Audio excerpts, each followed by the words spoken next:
Gamers and gentlemen, hope you're all doing well. It's a funny old thing being a YouTuber because you try and look after the people that watch the channel or just people in general, just the community. I'm a community type of guy, you know? But people like to think that I sit here and shit stare. They like to say that I just sit here and cause problems for clicks. They say, Mikey's just saying that it's broken so he can get views. Well, truth is, the more problems there are, the more views I get.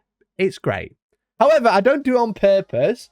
I only critique stuff or give stuff criticism if it deserves it. I've never given anything criticism if it hasn't deserved it, because I'm not like that, you know? If something's busted, if something's broke, if someone's being an idiot in the community, I'm going to call it out. But that's because it's fun. But I will not call something out. I won't do it unjustifiably. And that's why I wanted to tell you that I'm right, because my YouTube comments, the scrubs, seem to tell me that I'm always just shit staring and trying to stir the pot, quote, for clicks and views. Now, I've released 2 videos in the past few weeks regarding 2 brand new codexes, funnily enough. We had this one.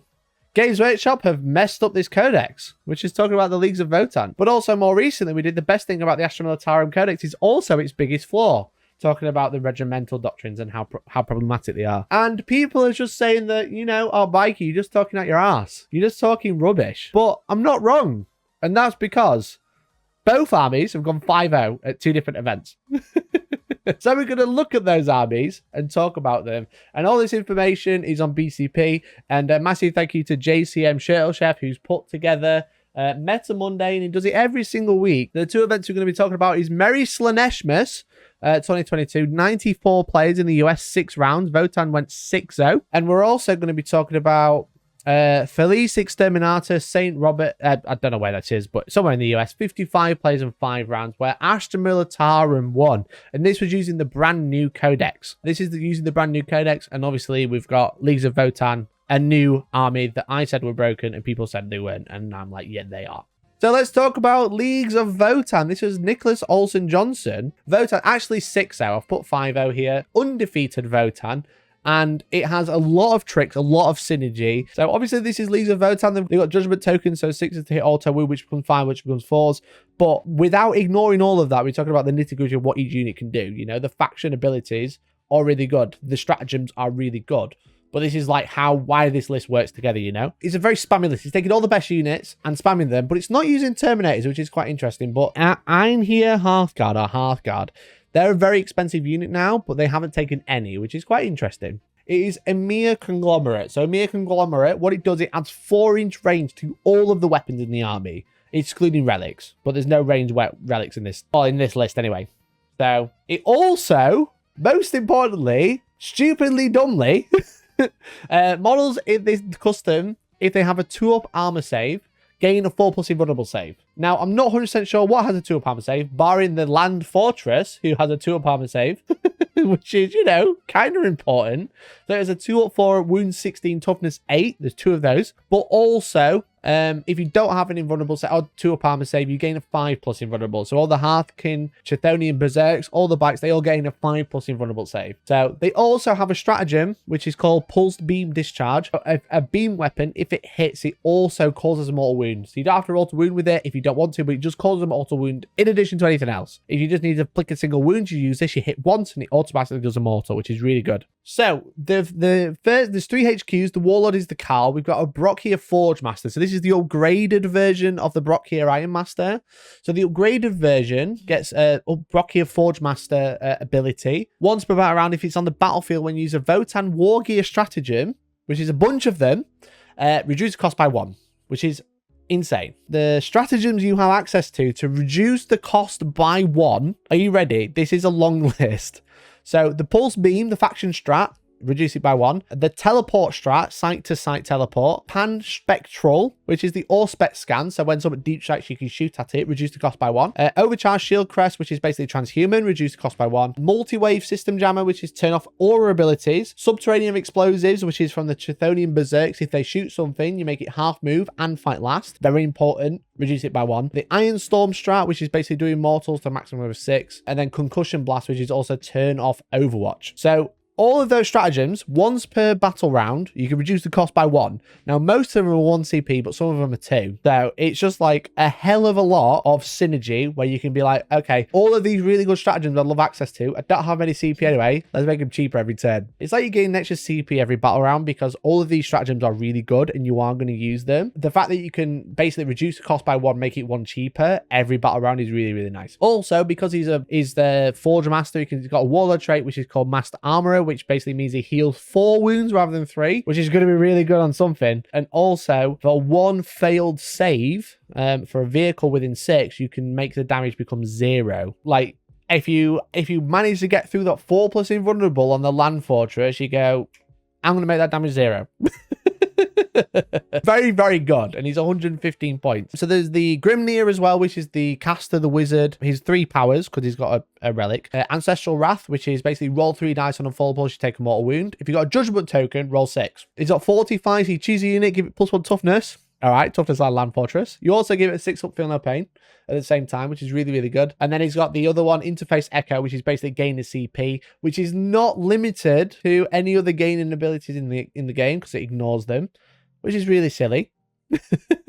And then he's got a relic stratagem in the right hands for the Murmuring Stay, which basically means he can cast the psychic action and cast other powers, and he knows an extra power. So I believe he's cast 2, so one of those can be like Psychic Interrogation if you want to take it, because the Votan have really crap secondaries, so Psychic Interrogation is wide open, and then you can cast another power on top, which is really, really good. So the Carl, the Warlord in the list, he has a long list. That's his Warlord trait, so he can shoot characters. He ignores cover as well, which is really, really good. And every time he can give out extra judgment tokens if you kill a unit, I believe. So it gives out extra judgment, which is probably the crucial bit. And then he's got the Plasma Axe. Plasma Axe is an interesting one, but he's made it a relic with Grudge's End by giving it +1 damage and AP. And if you hit a unit with a judgment token, you automatically wound, which is really good. And then he's got the teleport quest as well. Then you got the HalfKin bot warriors with bolters. It's all 3 of the same. So they've all got a med pack, which basically means a med pack, much like the Forge Master. If you fail a save, you can make the damage 0 once per turn. But they also have a stratagem to bring back D3 models every single turn. That's why you've got a med pack in there. And then you got like a really big bulk of the list, almost 500 points. The Chthonian Berserks. So they are really, really good. They're 150 points for 5 models. They have reroll charge, 5 up feel no pain, and fight on death if they haven't already fought naturally. Sorry, the Berserks have a 5+ feel no pain unless it's damage 1, it's a 4+. Thank you, mate. Really appreciate it. That's why this unit is really, really good. 150 points for those 3 abilities. They've got the Concussion Molds, which is basically the Thunder Hammers. So they are strength 10, -3, and 3 damage, but you -1 to hit with them. They're better Thunder Hammers because they have higher strength, they have a better AP, and they get more attack base. Which is really, really good. So 3 units of them, obviously units of 5. They're on a 28mm base, so they're actually really small, so you can get them right in corners. You can get them in a corner and charge out. You can hide them in small spots. You can strategic reserve them into small spots as well. Yeah, like one unit gets 15 attacks. They have a crap save, but they have a 5+ invulnerable because they're in mere conglomerate. They obviously have void armor as well. You can't reroll the wounds, and the AP is reduced by 1. Not the AP matters anyway against them, but you can't reroll wounds against them, which is obviously crucial. And then you've got HalfKin Pioneers, which is the bikes. So you got the Hylas Rotary Cannon, a really, really good unit, a really, really good gun. So the Hylas Rotary Cannon is 9 shot, strength 6, -2/1 damage. But of course, they have the scanner, the roll bar searchlight, so they ignore cover and dense, which so they ignore penalties to hit because of woods, and they ignore +1 save because of the searchlight. They get a pre-game move 12 inches, which is insane. And then obviously they can give out judgment tokens as well with the searchlight, which is really, really good. And finally, the big bads in the room. You got the Hecaton Land Fortress. You got so much synergy with the Brock here, Forge Master for the Land Fortress. Toughness 8, a 2+ armor save. You can't reroll wounds. You can't. It reduces AP by 1. It's got a 4+ invulnerable save. Every time you fail a save each turn, you can flip it to damage 0 because of the Iron Master.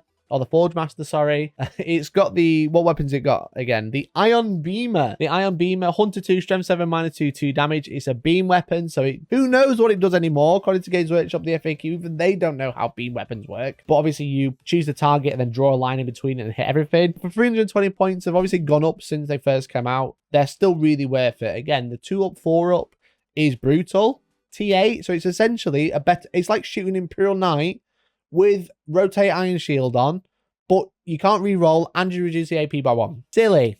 Very, very silly. But yeah, a really, really good list. Again, as we said, like a lot of synergy. You've got the HalfKin. They're a lot more survivable with the Medipack. I think the Medipack is just auto take. You have to take Medipacks in there. The Berserkers are horrific, but they are like the linchpin of the list, you know? They're like, that is the list. And then the Land Fortresses are like your backline, absorb all firepower, distraction, can't effects, you know, but they put out hurt at the same time, you know? But the Berserks, they've got 2 wounds. Again, the no rerolls is annoying, but they've got a 5-up save and a 5-up feeling of pain, 4 up against damage 1. So you want to put big guns into them, but your big guns probably want to go into the bikes because they're pre-game move, their objectives secured, they're fast, they turn off auras, they turn off Overwatch, they ignore light and dense. They're really, really good at killing your infantry, which is going to be good at killing these, and then these can go and hit stuff that they need to. Right all along. Funny that. Isn't it funny, chat? So, Leads of Votan, this list in particular is really, really, it's cool because it's not using the Terminators, but it just shows that even without the Terminators, they are still really strong. They have so many good synergies. They have so many good stratagems. They have the units themselves with Emir Conglomerate are so survivable, but they also have Judgment tokens. That makes them really good, funnily enough. A really, really good list and probably played like a champ. But Votan proving to be very, very strong. That's for sure. People were saying I'm a shit stirrer because I said Astra Militarum were really broken. And fully enough, Kassakin were a main focus. That's why this person has gone 5-0 with 30 Kassakin. This is the new Hotness. So this event was using the new Guard Codex, but they were also using some of the balanced data slate.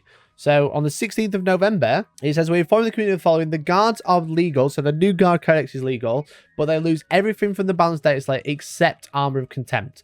And any proxies must be submitted beforehand. Lord Solar proxies must be in good faith attempted on a 16 mil base. So they're not only allowing brand new models, they're also allowing the brand new Codex and using Armor of Contempt. So they're getting rid of the ignore, line of sight, data slate, and also 6s to hit, automatically wound, part of the data slate, but they kept them Armor of Contempt. So all the units in this list, as of writing, the reason it probably did well is because it reduced all incoming AP by 1. AOC didn't make a difference. Dan kept track of it because how many wounds he saved across 5 games to cover it. It was like 4 in total. Fair. That's quite funny. But also, it does make a difference for your opponent. If you're shooting something with Armor of Contempt, you're going to make a different decision if you're shooting it without Armor of Contempt. Very, very different. So even though the physical rolls, it might not have come up very much, your tactical decisions are affected as an opponent against Armor of Contempt, in my opinion. And, you know, I am always right, Justin, so, you know.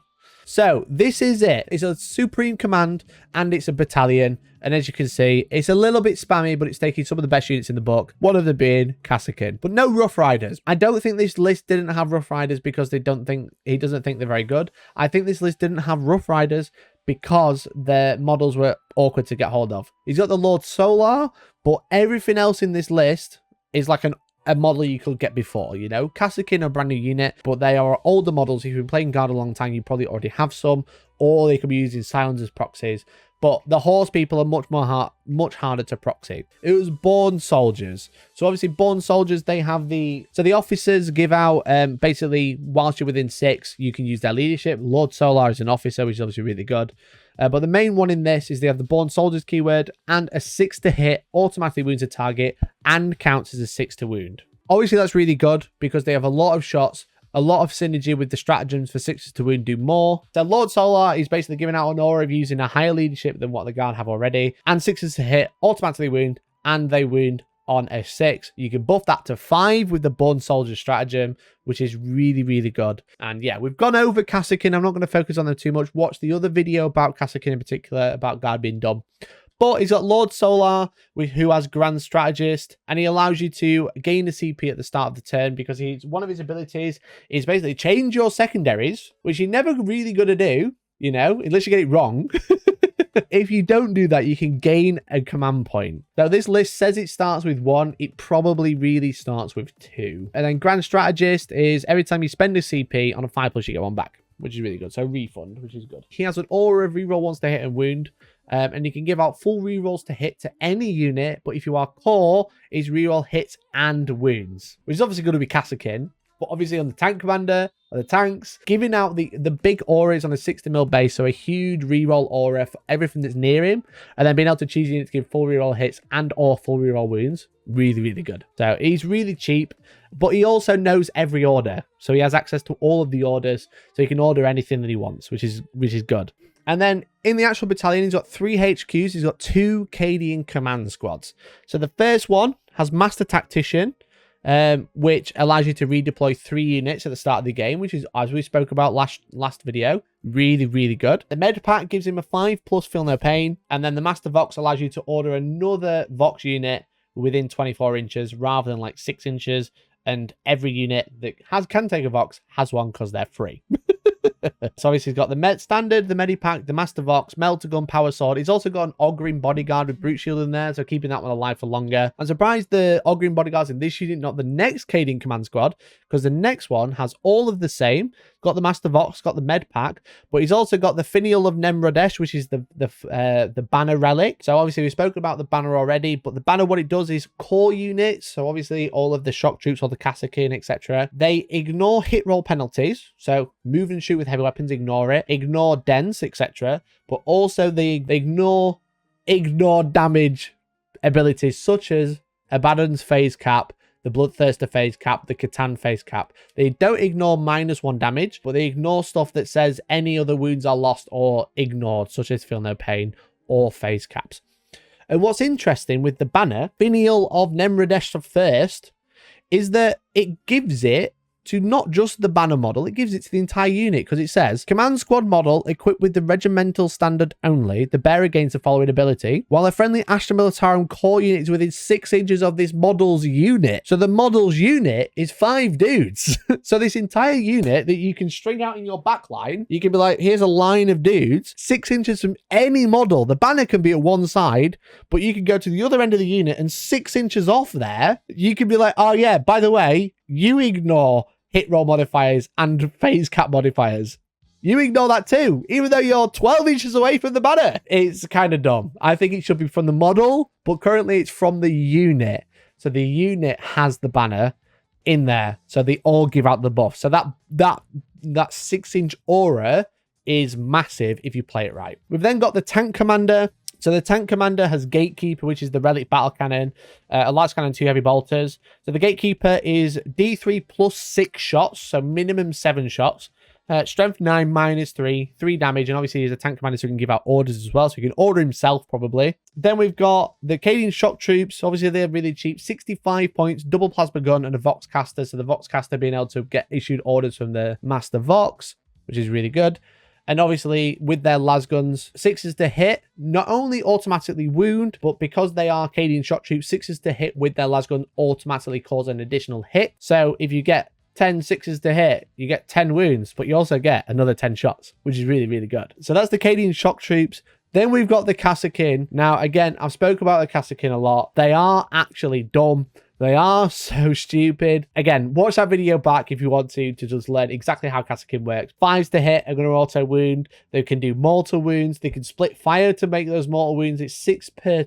maximum 6 mortal wounds per target. So you can choose multiple targets to do 6 mortal wounds to all of them. You can increase their strength loads. You can make them have more shots with first rank fire, second rank fire. You can do take aim to make them hit on 2s. A lot of abilities there, but obviously you got Lord Solar, so you can make them reroll hits, or if he's just near them, reroll 1s to hit. But the HalfKin, he's got 3 units, all got an extra regimental doctrine as well, so they don't just have 6s to hit or auto wound. They've got 2 plasma guns, they've got a Vox caster, and they've got the hotshot marksman rifle as well. The first one has the Barbican's key, so that is essentially the dark matter crystal, enemy movement phase, pick it up, drop it away 9 inches at the end of the turn, which is really, really good. And they have heirloom weapons, so they plus 4-inch to ranged weapons. So that means all that rapid fire are a lot easier to do because you've got an extra 2-inch on rapid fire, which is really good. Because the whole point of HalfKin is just to get number of shots to automatically wound at AP a bazillion, doing mortal wounds on 5s, etc. The higher chance of getting rapid fire is better, so they've got extra range on the one that can teleport. The next HalfKin unit has all of the same, but they have recon operators, so they can make a pre-game move of up to 6 inches,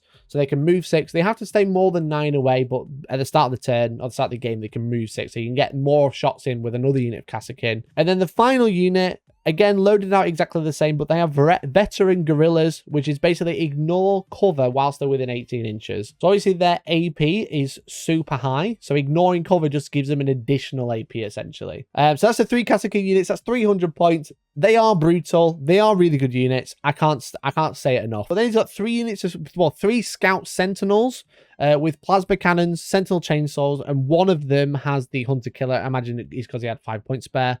But Scout Sentinels are really, really good. They obviously have Armor of Contempt because of the balance that it's like in this pack. Again, I don't agree with it, but they do. So they're -1 AP from incoming shots. They forward deploy anywhere on the battlefield more than 9 inches away from enemy deployment zone or models, which is really, really good. Being able to get forward, which means you can screen out opposing deep strikes turn 1. Can also, you have a plasma cannon. And you have a chainsaw. Chainsaw's hitting on 4s, but it's 3 attacks at strength 6, -2 damage. And then a plasma cannon, heavy D3, strength 8, -3 damage, 2 damage if you want to overcharge. But forward deploy is really good. And you can order them as well to do funky stuff. Again, we've gone over orders already. Then 4 battle tanks, 4 Lehman Russers. So these are too cheap. 330 points for 2 of them, with executioner, plasma cannons, las cannons, and 2 heavy bolters. And then another unit of 2 with plasma cannon, las cannon, and then one of them has heavy bolters, the other one has heavy flamers. I imagine this is not a tactical choice. I imagine this is because of what's on the model. But having one with flamers at the front is really good. Execution and plasma cannon, a really, really good weapon. I think arguably better than the normal battle cannon. Let me tell you about the executioner. Heavy D6 +3, strength 8, -4, 3 damage. It's got an extra AP buff, I imagine, so an extra AP. If you overcharge it, which you probably will, because you are hitting on 4s, it gets +1 to hit, so it's hitting on 3s. You can obviously order it to do all the things. And if you don't overcharge it, strength 7, -4, and 2 damage. So the AP has had a little bit of a buff on the executioner tank, which is nice, but like, Plasma in Imperium is always -3, unless you're Space Marines. So it's a bit weird as well. And then, so that's the Lehman Russers. Again, I think they're way too cheap. They are 165 points each. That's horrific. That's so cheap. And then finally, you have the Deathstrike. So the Deathstrike, 160 points, really cheap as well. It has the Deathstrike missile, which is the dumb missile that does an action. You choose a point on the battlefield, and then the next turn, you blow it up. So obviously you decide what you shoot on the first turn. You do an action in your command phase. You choose a point on the battlefield. You say what warheads you're going to send out, and then your opponent has a whole turn of movement before it goes boom. But if you want to, before it goes boom, you can move it and then blow it up the next turn. Now it's really silly. You can do something silly like 16 mortal wounds on a dice roll, which is crazy. But what it's really good for is to park on an objective and be like, I'm going to do this here. If you're within 3 inches of this objective or holding it, I'm going to blow it up, okay? Now, your opponent has to be like, okay, I could leave a unit on there. He might blow it up and kill that unit. Or he might not. But the fear of putting a big marker on an objective and being like, stand there and I'll blow it up, is annoying because you're going to struggle to hold the primary. And that's the whole point of the game, right? You've got to hold more than your opponent every single turn. If your opponent be like, oh, you see that one that I can't get to at the back of the battlefield, that one in your deployment zone that I can't touch because it's out of sight, I'm going to put a big marker on there. If you do want to hold it still, I'm going to do like 20 mortal wounds to you. You know? Now, they don't have to blow it up, but it's their fear, and that's going to be the big thing. Because you could be like, I'm going to leave 5 Space Marines on that objective, and you can blow it up if you want to, but then you've spent it. But the fact is you can't put anything else on there, so they might counter it with something else. And it's the psychological play of the Deathstrike is what makes it good, because I don't think it's a very good unit. It's a psychological play of being like, I'm going to park it on that objective. Hold it if you want, I dare you. And I think this list is really good because, again, the good thing about Guard is you get a lot in the list, but usually it's crap. But right now, at the minute, I think a lot of Guard carries its weight really well, and then it's really cheap. And that's why Guard are really good. And that's why they're going to keep winning events. And that's why Votan are going to keep winning events, because they're both really good armies. And I was right all along. Thanks for watching.